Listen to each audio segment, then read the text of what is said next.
Anissa Nur Lutfiana Fajrin, saya mahasiswi Universitas Swadaya Gunung Jati, Prodi Manajemen. Selamat menyaksikan videonya.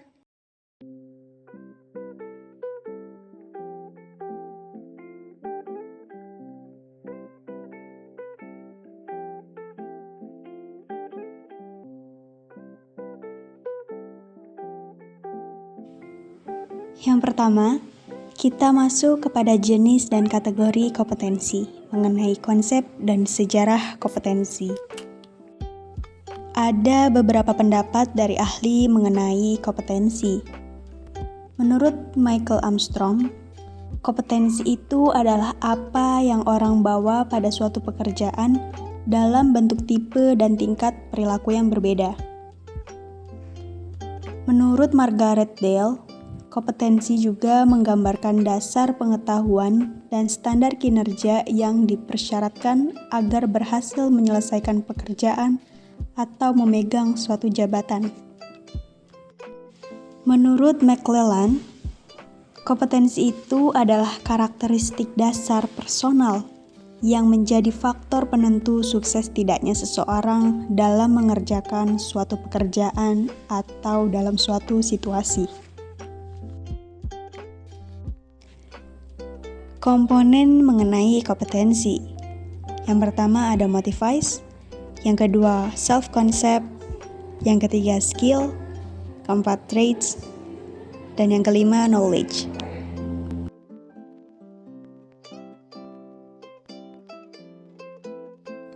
Berikut adalah hal-hal yang bisa mempengaruhi atau membentuk kompetensi.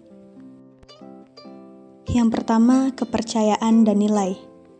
Kepercayaan dan nilai seseorang terhadap sesuatu itu sangat berpengaruh terhadap sikap dan perilaku seseorang.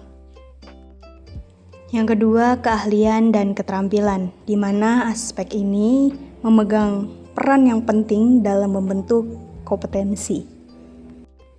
Berikutnya adalah pengalaman, di mana pengalaman juga adalah elemen paling penting dalam membentuk penguasaan kompetensi seseorang terhadap suatu tugas atau tanggung jawabnya.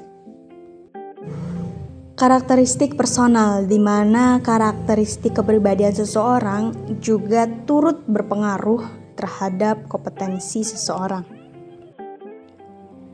Motivasi, di mana memang motivasi seseorang terhadap suatu pekerjaan atau aktivitas akan berpengaruh terhadap hasil yang akan dicapai. Isu emosional, di mana memang isu emosional ini menjadi hambatan yang sering membatasi penguasaan kompetensi.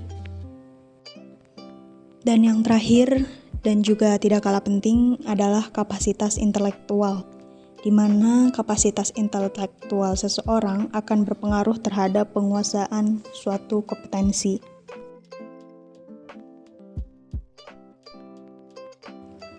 Adapun tingkat perbaikan kompetensi, di mana memang suatu kompetensi ketika ingin diperbaiki memiliki beberapa tingkatan.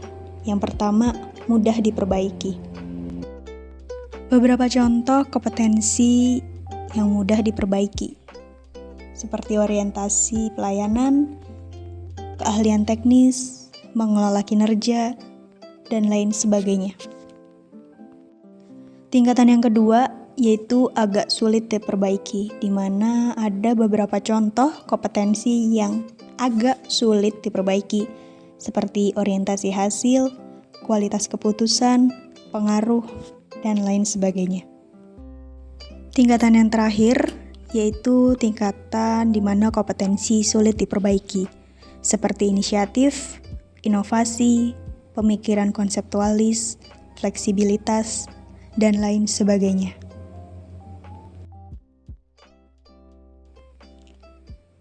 Sebelumnya sudah dibahas mengenai pendapat beberapa ahli mengenai kompetensi. Bisa disimpulkan bahwa kompetensi itu merujuk pada pendekatan perilaku, di mana perilaku tertentu bisa dijadikan parameter untuk mampu melaksanakan pekerjaan secara efektif, berhasil, dan unggul. Dalam hal pemahaman kompetensi, perlu dijelaskan pengertian tentang pengetahuan, keterampilan, kemampuan, dan bakat untuk mengetahui sejauh mana perbedaan atau kesamaan dari konsep tersebut. Komponen kompetensi terdiri dari dorongan, sifat, citra, peran sosial, dan kemampuan.